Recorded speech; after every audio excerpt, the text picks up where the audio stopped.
Hey everybody, welcome back to the channel. This is an outside bar that I'm rebuilding for a customer.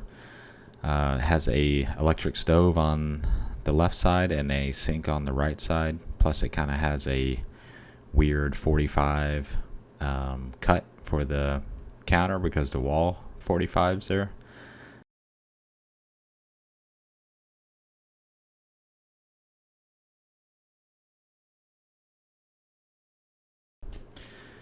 And here's a little diagram to get you caught up on what I've done so far to the cabinet. 3/4 inch plywood for most of it, 1/2 inch for the bottom, slight recess for the joinery of the plywood.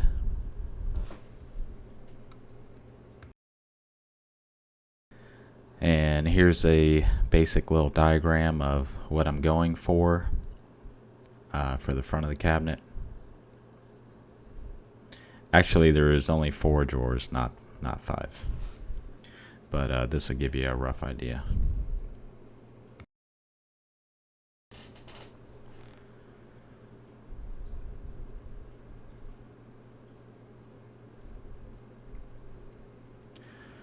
So most of this cabinet was joined with pocket screws, and that's what we're doing here for the one of the braces on the cabinets.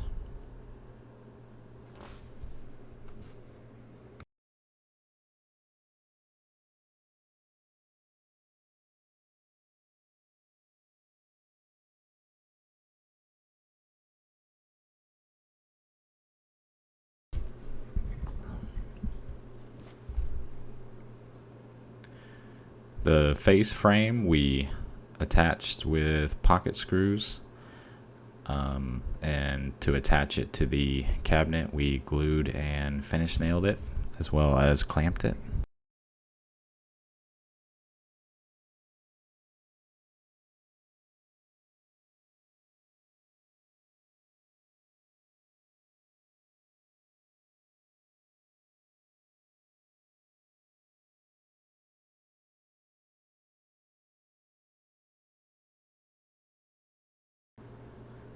This workshop's kind of tight for building cabinets, so most of the stuff we've taken outside and actually cut with a skill saw, and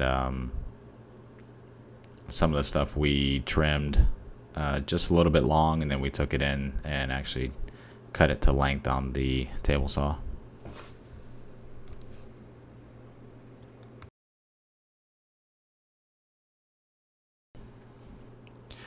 Now with this cabinet, these side pieces here, I should have mounted them flush to the inside, so that way when I mounted my drawer hardware it would sit perfectly where you could actually mount it. The way I did it here, I didn't really foresee the fact that I was going to have to build out a small piece of structure to screw my drawers to. So that's something to keep in mind if you have a cabinet similar to this one.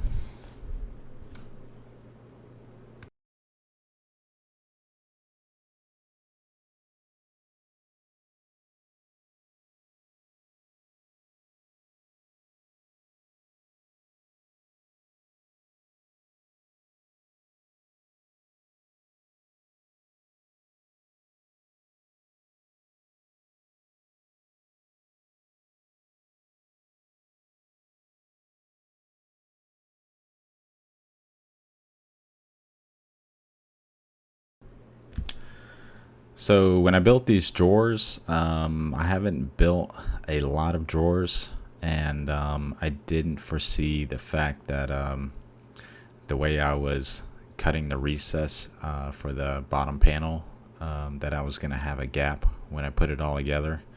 But you'll see here in a bit what happened once I put it all together. Not sure what method I should have used. I haven't built enough drawers to where I have a kind of a standard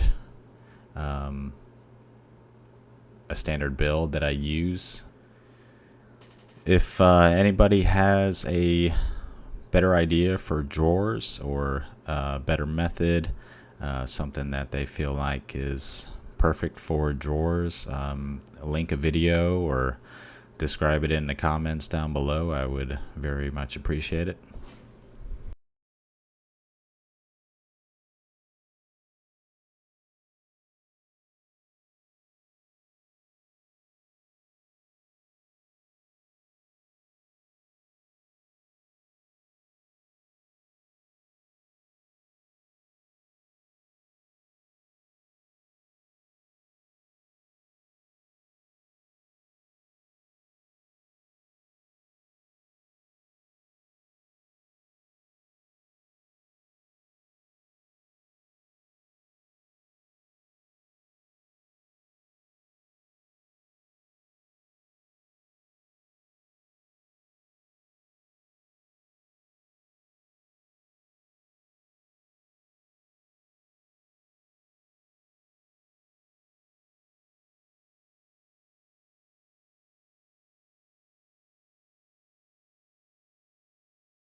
So for the doors and the drawer faces, basically I'm using it's a two-part bit set for the routers. So basically this will cut a dado for the panel for the doors, and it will also put a nice beveled edge on the I'm sorry, like a decorative edge on the front, which looks really nice. So it's basically like a shaker style with a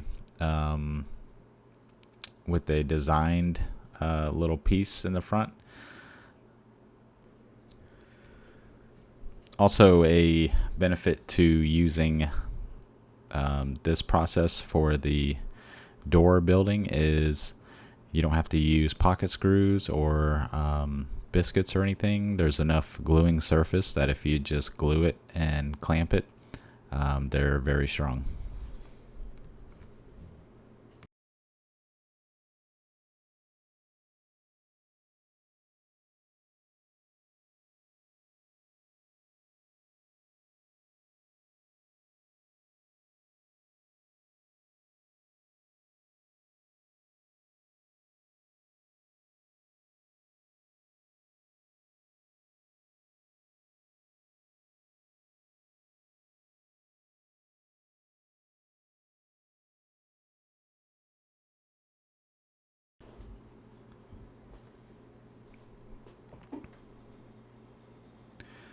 Now, one thing to note when you're doing this this process here, you're gonna want to label all of your pieces. I just put a B for back on all of them, and basically with this bit and the second bit that cuts the receiving end, you're gonna want to see the back of the board the whole time, or the back of the board should be face up. So as long as you have the back up, you're not going to cut one of these wrong. But that's a very important part. I accidentally cut one face up on one time, and I had to basically start all over with a board. So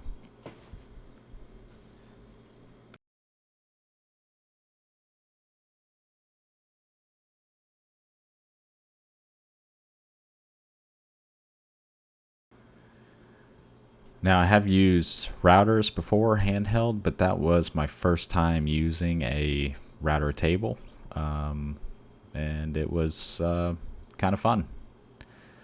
Let me know if you guys got any tips for that.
I did use a Graco airless high pressure sprayer for the primer and the first coat of paint.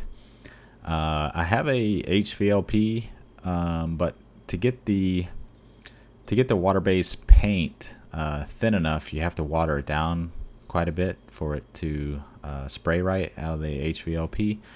And I'm not sure how you get it to not spray drips every now and again as you're spraying. If you're close to the wood, it will spray some large droplets every now and then. I'm not sure what the solution is to fix that. I know you could use like a shellac based paint, and maybe that's what I'll do from now on. But if you guys have any advice on what to do with the water based paints and thinning them down for the HVLP, I would love to know.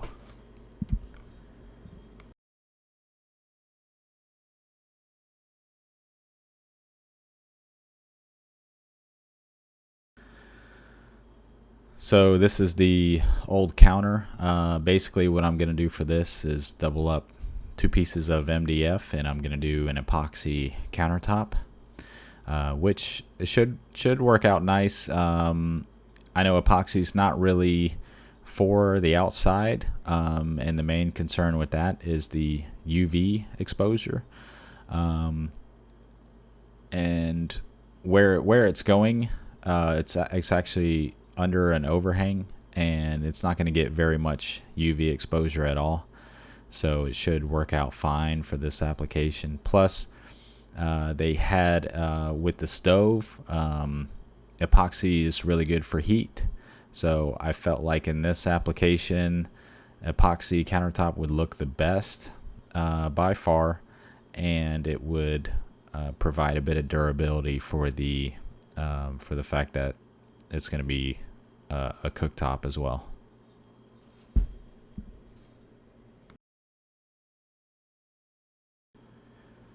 All right, so here we are pouring the countertops. If you want a really in-depth video, I have a video that's more in-depth on pouring this counter and how to do epoxy countertops. I basically go over almost everything I know about epoxy countertops, and I'll try and link that somewhere on the top right of the video.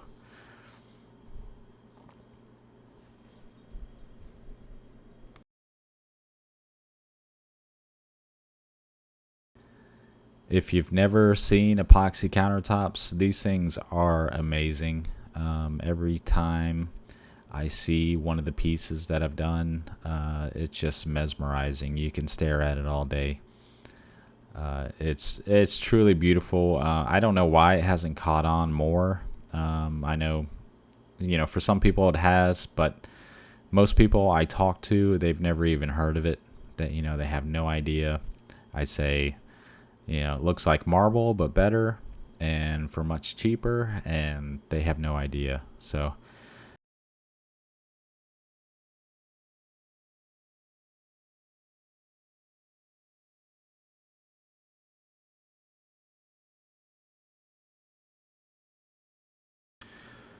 for the cutting out the hinges, I'm using a Craig jig. It's really nice because it won't let you go too deep. It's also really easy to line up your holes. So I would say it's a must-have if you're going to be building cabinets.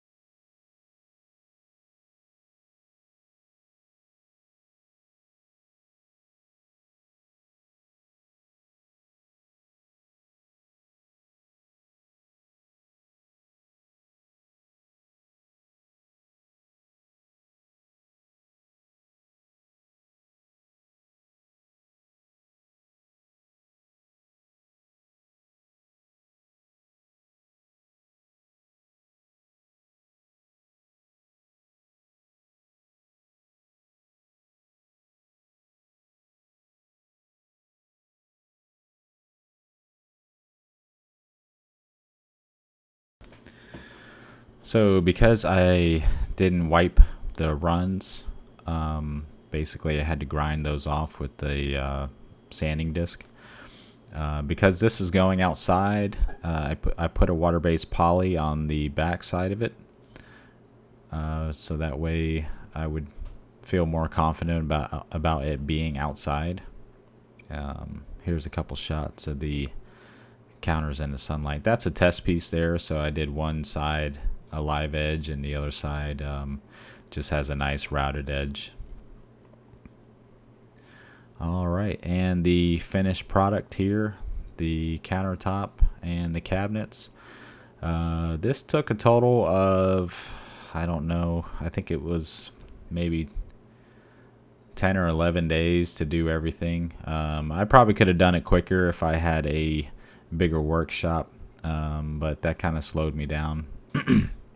Really turned out nice. My customers were super happy about it.